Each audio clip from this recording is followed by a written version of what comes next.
What if the biggest reason you're struggling financially isn't that you don't earn enough, but that nobody ever taught you how the money game actually works? Welcome to Honorable Podcast, where we have the conversations that can change the way you think, the way you live, and the way you build your future. Today, we're talking about something that touches almost every part of our lives: money, how we earn it, how we spend it, why some people remain trapped in the cycle of payday to payday living, and why other people seem to make their money work for them. And let's be honest, most of us were taught how to work for money. We were told, go to school, get a qualification, find a good job, work hard, pay your bills. But somewhere along the way, many of us were never taught what comes next. Nobody explained how to build assets. Nobody explained how to create an emergency fund. Nobody explained how to turn a salary into long-term wealth. Nobody explained how taxes, debt, inflation, lifestyle, and investing can affect the money you're working so hard to earn. And that's why today's conversation isn't about getting rich overnight. We're not going to promise you a magic investment. We're not going to tell you there's a secret stock that's going to make you a millionaire next Tuesday. No. We're talking about something much more important: understanding the rules. Because once you understand the rules of money, you can start making better decisions with whatever you have, whether that's £500 a month, £2,000 a month, £5,000 a month, or more. We're going to talk about saving. We're going to talk about investing. We're going to talk about moving from a paycheck mentality to an ownership mentality. That's a great topic. We're going to talk about the financial challenges many immigrants face when they arrive in a new country. We're going to talk about the golden handcuffs of the 9-to-5. And we're going to talk about something even bigger. How do you build wealth that doesn't stop with you? Because maybe the goal isn't just to have a nice car. Maybe it's not about wearing expensive clothes or proving to people that you've made it. Maybe real wealth is having options, being able to handle an emergency without panic, being able to help your children without destroying your own finances. That's key. Being able to take a risk because you have something saved, and eventually being able to leave something behind. So whether you're starting with £10, £100, £1,000, or you're already earning a good salary but wondering why you still don't feel financially secure, this conversation is for you. This is Honorable Podcast. And today we're playing Welcome to the Money Game. Let's learn the rules, build the assets, protect the future. Let me tell you something that might hurt a little. You can work hard for 30 years and still end up broke. And the crazy thing is, most people don't realize they're playing a game. They're working, they're earning, they're paying bills, they're buying things, they're borrowing money, they're paying taxes, they're getting paid again. And then the whole thing starts over. Exactly. And nobody sat us down and explained the rules. We were taught how to pass exams. We were taught how to get qualifications. We were taught how to get a job. But very few people were taught, how does money actually grow? How do you protect your income? How do you turn £100 into something bigger? How do you build assets? How do you stop depending entirely on your salary? You invest in income-generating assets like real estate or start a side business. And let's make this clear. We're not saying having a job is bad. A job can be an excellent foundation. The problem is when your only financial strategy is your next payday. That's the difference. There's nothing wrong with earning £2,000 a month. The question is, what happens to that £2,000 after it enters your account? Exactly. Does it disappear, or does some of it go to work for your future? It should go to work. That's the key. Let's say two people earn exactly the same amount. Person A earns £2,500. They spend £2,450. I earned £2,500. And what did you do with it? I spent £2,000 and deliberately put £500 toward my future. After 1 month, the difference looks small. But after 1 year, person B has potentially set aside £6,000. And that's before investment growth. Now imagine doing that for 5 years. Suddenly, you're not talking about saving a little money. You're talking about creating financial breathing room. Exactly. So the first rule of the money game is, don't just ask, how much do I earn? How much of what I earn do I keep? What does the money I keep do for me? Let's talk about something uncomfortable. Money has rules, not secret rules in some mysterious room where billionaires sit drinking coffee. Just principles that people who build wealth understand and apply consistently.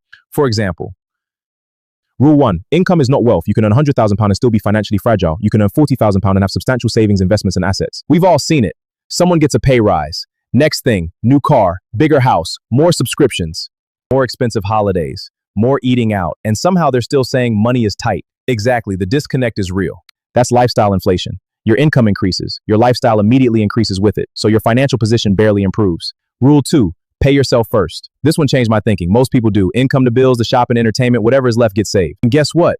There's usually nothing left. Exactly. Try income to savings, investment, the bills, the lifestyle. Even if it's only £50. The amount matters less initially than building the habit. Rule 3, emergency money is not wasted in my seat. Some people think having £1,000 sitting in savings is dead money until the car breaks down, the boiler stops working, your hours get reduced, your child needs something urgently, or you suddenly have an unexpected expense. Then that £1,000 doesn't look dead anymore. It looks like freedom. Rule 4, debt can either serve you or control you. There's a difference between borrowing to build something and borrowing to maintain a lifestyle. Exactly.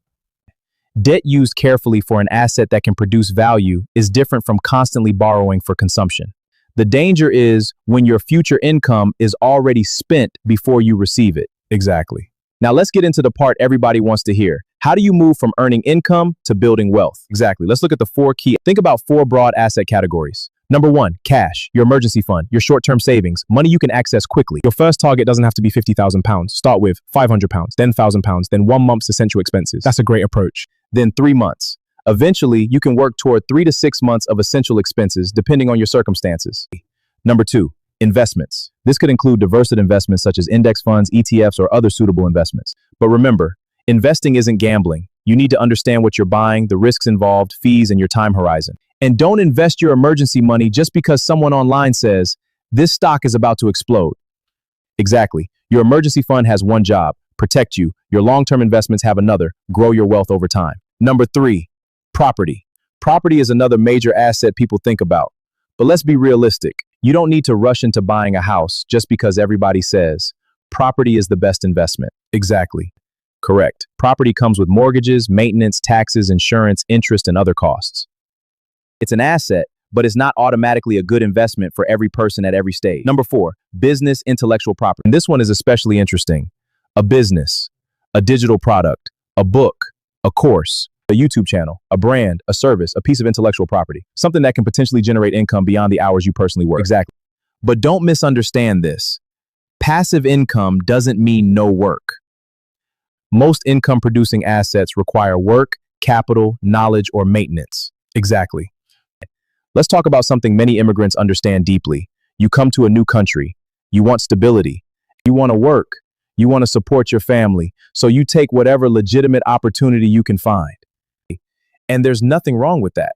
The danger is staying in survival mode forever. You came for opportunity, but suddenly 10 years have passed. You're still working, still paying bills, still sending money home, still renting, still starting every month from zero. And sometimes we confuse being busy with progressing. You're working 50 hours. You're exhausted, but your net worth isn't really moving. That's the wake-up call. Your job should ideally become a tool, not your entire financial identity. Exactly, a tool. You get a decent salary, then your expenses grow. Car finance, mortgage, phone contract, credit card, subscriptions, school expenses, lifestyle, and it piles up. And now you can't leave the job. That's the golden handcuff. You're earning enough to maintain the lifestyle, but not enough financial independence to walk away. Exactly, it's a trap. So what do? Don't quit your job tomorrow. Build your escape route while you're still employed. Let's make this extremely practical. Imagine someone earns £2,500 a month. What should they actually do? I'd start with 4 questions. Question 1, what comes into my account? Question 2, where exactly does it go? Question 3, what expenses can I reduce? Start with subscriptions and dining out. Question 4, what can I build with the money I free up? And I want to introduce something simple. The 50-30-20 idea is not a law, it's a starting framework. A starting framework, I like that. For example, 50% essential expenses, 30% a lifestyle discretionary spending, 20% a savings, investments, and debt reduction. But if your situation doesn't allow 20%, start with 5%. Exactly. Don't let perfection stop progress. If you earn £2,000 and can save £100, save £100. If you can only save £50, save 50. The goal is to create a gap between what you earn and what you spend, because wealth needs a gap. If income equals expenses, there is nothing left to build with. Here's another simple challenge.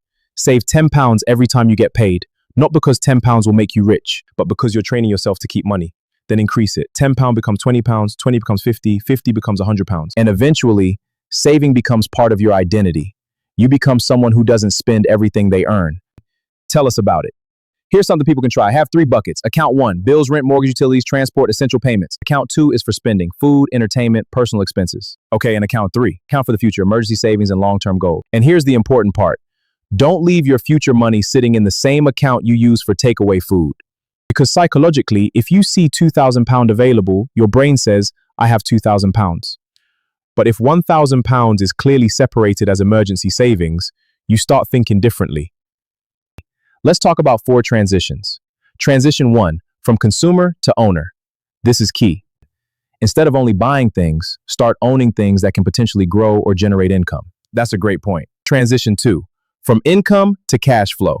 Don't only ask, how much do I earn? How many sources of legitimate income do I have? The key is transitioning from working harder to working smarter. If the only way to earn more is to work more hours, there's a limit. Develop skills, build systems, create assets. Look for ways to increase your earning power. Transition 4, from short-term thinking to long-term thinking. This is probably the biggest one. Somebody offers you £500 today. Another opportunity could potentially generate £500 every year for many years. Interesting. Over many years? The wealthy mindset asks, which choice improves my future? Not just, which one feels good today? Now we get to something bigger than ourselves. What if wealth isn't just about you? What if you're building a foundation for your children? Imagine your child becoming 18 and you can say, I can't give you everything, but I can give you a financial foundation. Maybe there's an investment account. Maybe there's money for education. Maybe there's a family business. Maybe there's property. Exactly. Those are the foundations. Maybe, most importantly, there's financial knowledge. Absolutely. That's key. Because leaving your children money without teaching them how money works can create another problem. Absolutely. They can inherit £100,000 and lose it. Or they can inherit knowledge and eventually create £1 million. Here's something every family can try.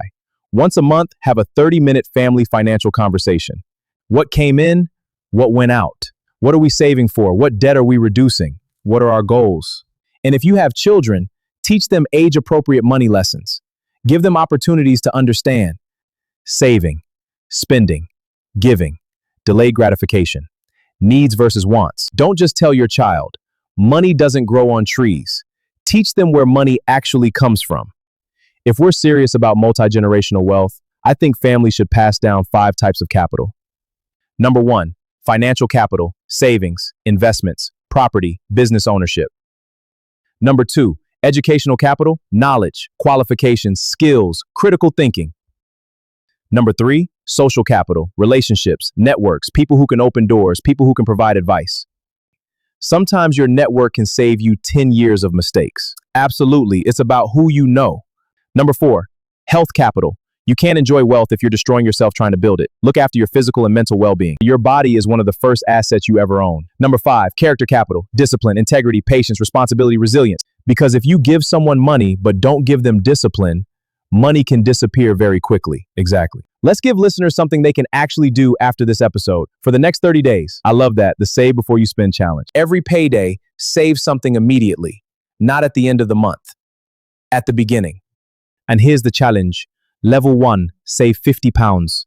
Level 2, save 100.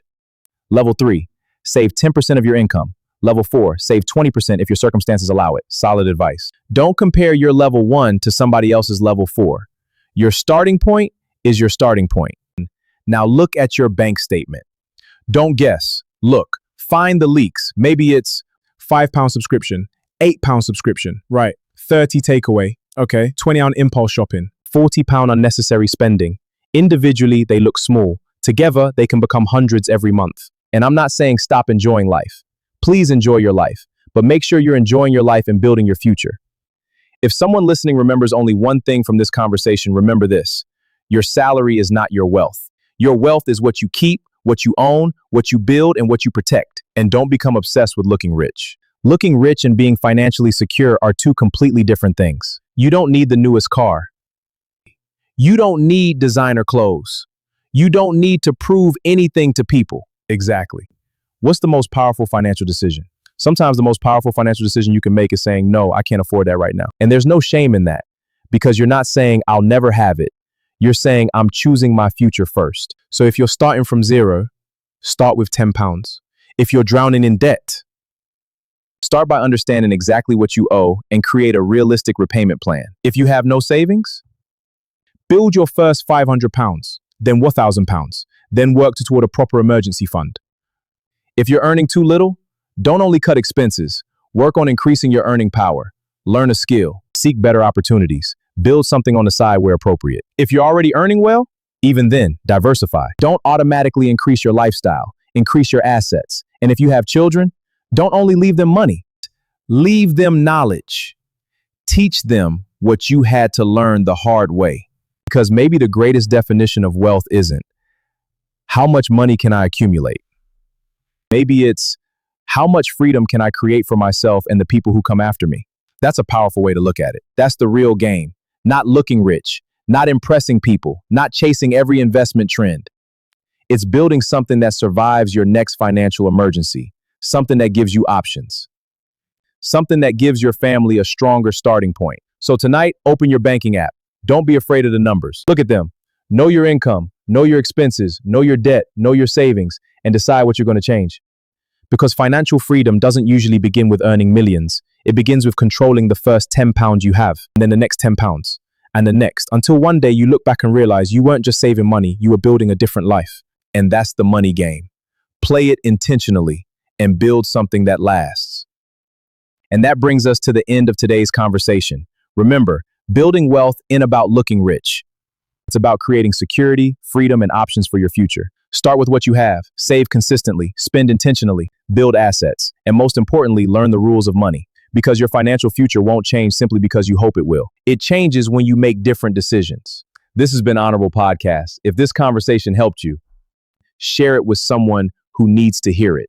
Until next time, keep learning, keep building, and keep moving forward. Stay honorable, stay focused, and build a future you're proud of.